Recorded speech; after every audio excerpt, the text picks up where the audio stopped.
Você com certeza conhece os mercados Pão de Açúcar, já deve ter em algum momento da sua vida, você estava ali com pressa para poder chegar a algum compromisso seu, foi lá rapidinho, comprou uma bolacha, comprou uma coca, só para matar a fome ali no momento. Tenho certeza que você já deve ter passado por alguma situação semelhante a essa. Mas você conhece a história do Grupo Pão de Açúcar? Você sabe como eles começaram? Você sabe quem foram os fundadores? Não sabe? Então não tem problema. Fique até o final deste vídeo que você vai conhecer a história de todas essas pessoas que eu falei e eu garanto que vai valer muito a pena.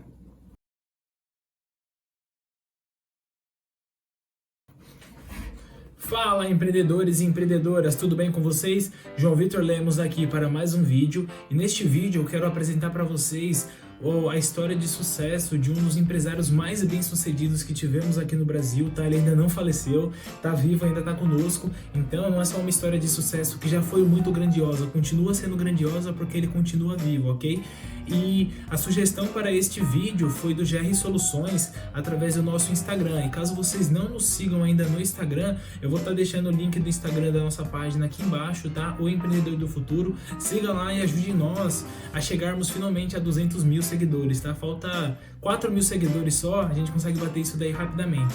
Abílio dos Santos Diniz nasceu no dia 28 de dezembro de 1936, filho de Valentim e Floripes Diniz, tá? O seu pai, ele era um imigrante, veio de Portugal em 1929. Muito provavelmente ele saiu lá da Europa, veio para o Brasil para poder evitar o colapso que foi a crise de 1929, né? Porque a quebra da bolsa lá nos Estados Unidos refletiu muito na Europa e possivelmente a Europa ficou muito afetada durante este período.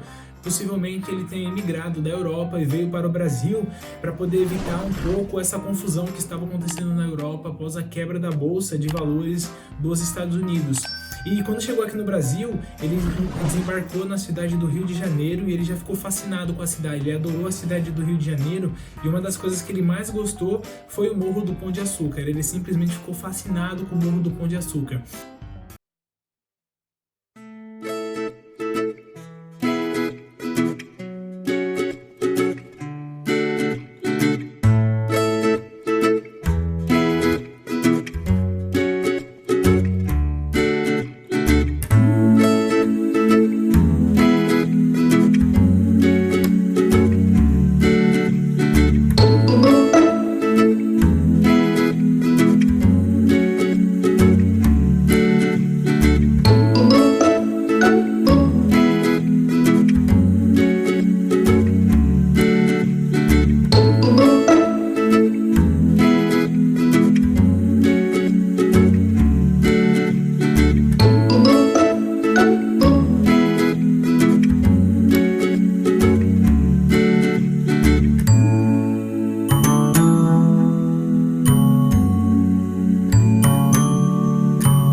Semanas depois que ele tinha chegado aqui no Brasil, ele conseguiu um emprego como entregador e empacotador no mercado chamado Real Barateiro, onde ele acabou conhecendo a Valentim, que foi a sua futura esposa, também mãe do Abílio Diniz, tá? Em 1949 foi quando os pais do Abílio Diniz fundaram uma doceria chamada Pão de Açúcar, e assim começou a história do que viria futuramente a ser o Grupo Pão de Açúcar tão grandioso que a gente conhece hoje em dia.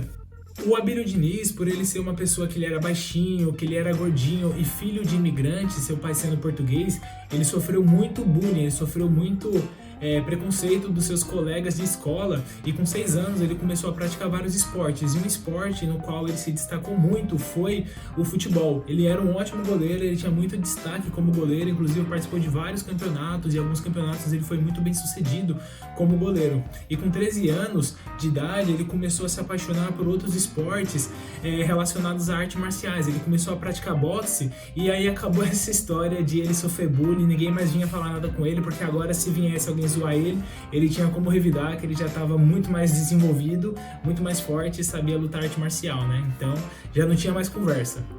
E durante todo este período ele ia se revezando entre ajudar em casa, ajudar nos negócios, ajudar e ela praticar os esportes. Ele realmente era aquele filho que muitas mães gostariam de ter, uma pessoa que está sempre ali apoiando, sempre ajudando, e sempre que ele tinha um tempo vago, ele ia lá e ajudava no negócio da família.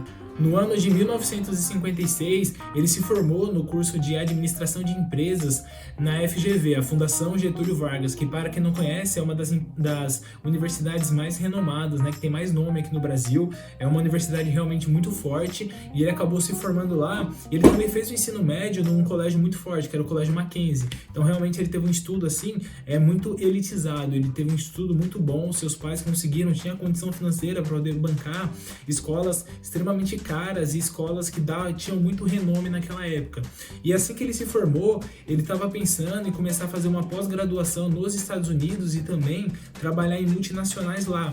Porém, o seu pai chegou com uma proposta para ele, falou assim: filho, é o seguinte, eu sei que você está querendo sair, que você está querendo ir para os Estados Unidos, você inclusive foi lá e prestou o vestibular da Universidade de Michigan, mas eu tenho uma proposta para você. Se você ficar aqui, eu estou pensando em abrir um novo mercado, o mercado Pão de Açúcar, e você vai tomar a frente para poder cuidar da parte administrativa do mercado. O que você me diz?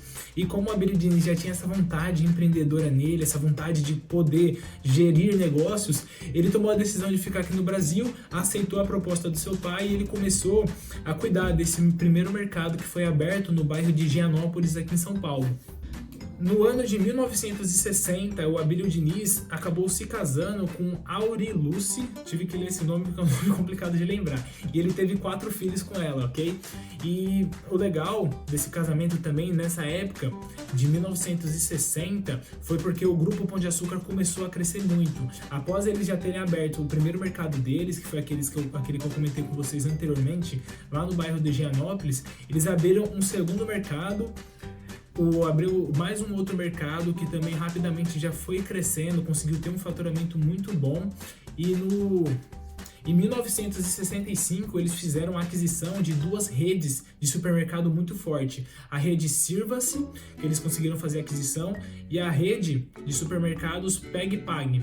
Também, e tudo em 1965. Após isso, em 1968, o Grupo Pão de Açúcar já contava com mais de 40 supermercados espalhados pelo Brasil e mais de 1.642 colaboradores fazendo parte assim diretamente do seu quadro de funcionários. Então já estava realmente um negócio muito grande. E também, na década de 1960, foi muito bom para Abílio Diniz na questão como atleta dele. Ele conseguiu ser tricampeão de uma modalidade de esporte que eu admito para vocês que eu não conhecia, tá?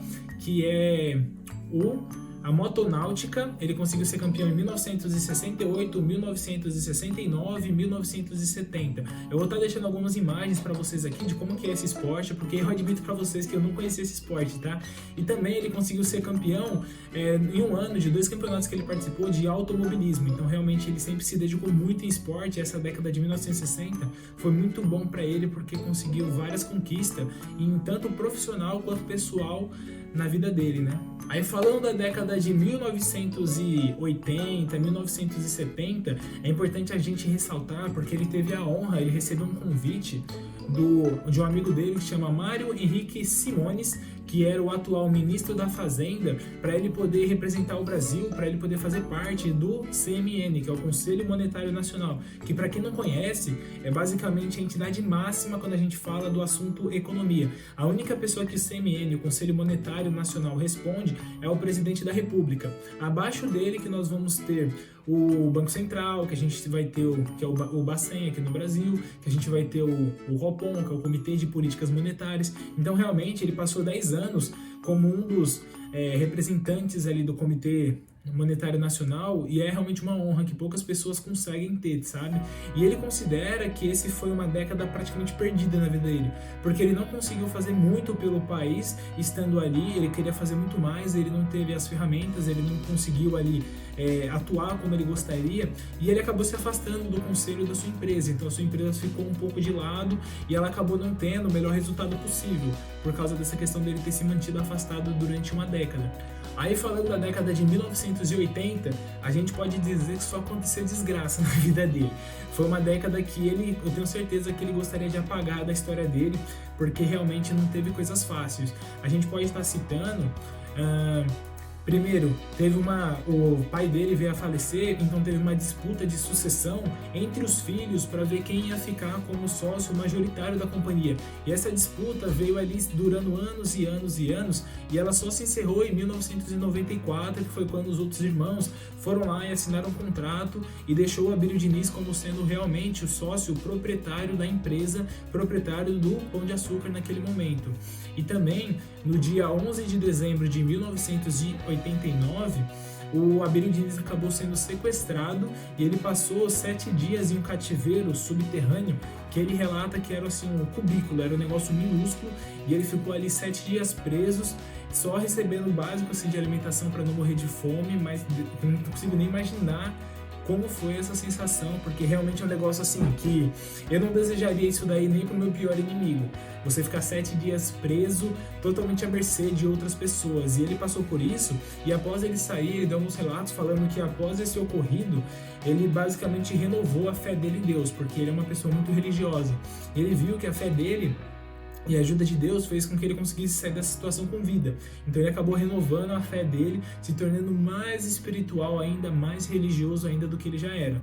E também, em 1990, a sua empresa estava à beira da falência, porque ele tinha aquela questão que ele passou muito tempo longe do conselho acionário, estava tendo prejuízos constantes, estava realmente uma dificuldade muito grande no comecinho dos anos 90. Aí ele conseguiu, durante a década de 90, ele conseguiu reestruturar a sua empresa, ele conseguiu cortar os custos que eram realmente desnecessários, conseguiu passar por toda aquela situação. Acredito que também a mudança para o Plano Real ajudou muito ele, porque o Brasil realmente estava um período ali na década de 70 e 80 com uma desvalorização muito forte, hiperinflação, então realmente era uma situação econômica muito delicada. Mas no comecinho dos anos 2000 ele conseguiu se reestruturar, conseguiu manter as coisas em ordem e conseguiu tocar a sua empresa, e a sua empresa voltou a continuar crescendo. Até que no ano de 2004 ele se casou novamente com a economista Geise Marchev e acabou também lançando no ano de 2004 o seu primeiro livro, que se tornou um best-seller, que é o livro Caminhos e Escolhas, que é um livro que eu admito para vocês que eu ainda não li, mas eu vou colocar na minha lista de livros para ler logo menos, tá? Porque depois de ver a história dele eu vi que realmente ele tem muitas coisas a passar. No ano de 2006, nasceu a sua primeira filha desse novo casamento, que foi a Rafaela Diniz, e também foi o ano onde ele conseguiu, fundou a sua holding de participação, chamada, qual o nome? Península Participações.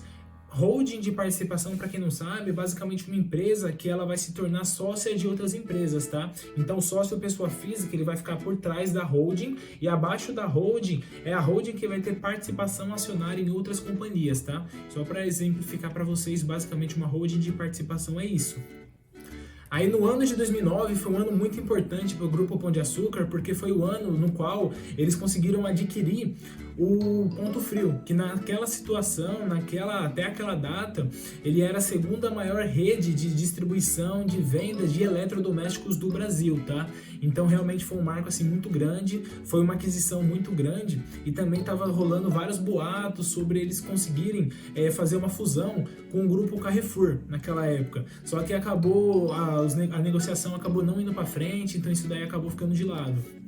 Aí no ano de 2013, o Abílio Diniz foi convidado para se tornar o presidente do conselho acionário do grupo BRF. Para quem não sabe, aqueles grupos, eu vou estar deixando aqui todas as empresas que fazem parte da BRF, tá? Vocês vão ver que são muitas empresas e as maiores empresas do Brasil fazem parte desse grupo, para vocês darem uma olhadinha. E ele acabou aceitando, então, após ele aceitar isso, após 54 anos, ele deixou a presidência da sua empresa. Lógico, ele deve ter feito toda uma estruturação para que a empresa conseguisse funcionar, que a empresa conseguisse se gerir sozinha, e colocou uma nova pessoa como presidente que fosse extremamente competente para aquela função.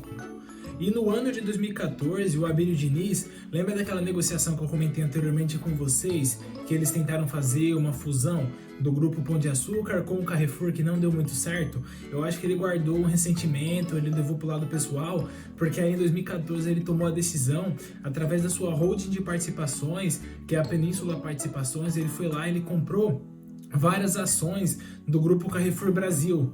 Então ele se tornou um dos sócios majoritários do Carrefour Brasil, ou seja, as ações do Carrefour que eram negociadas aqui na Bolsa de Valores brasileira, tá?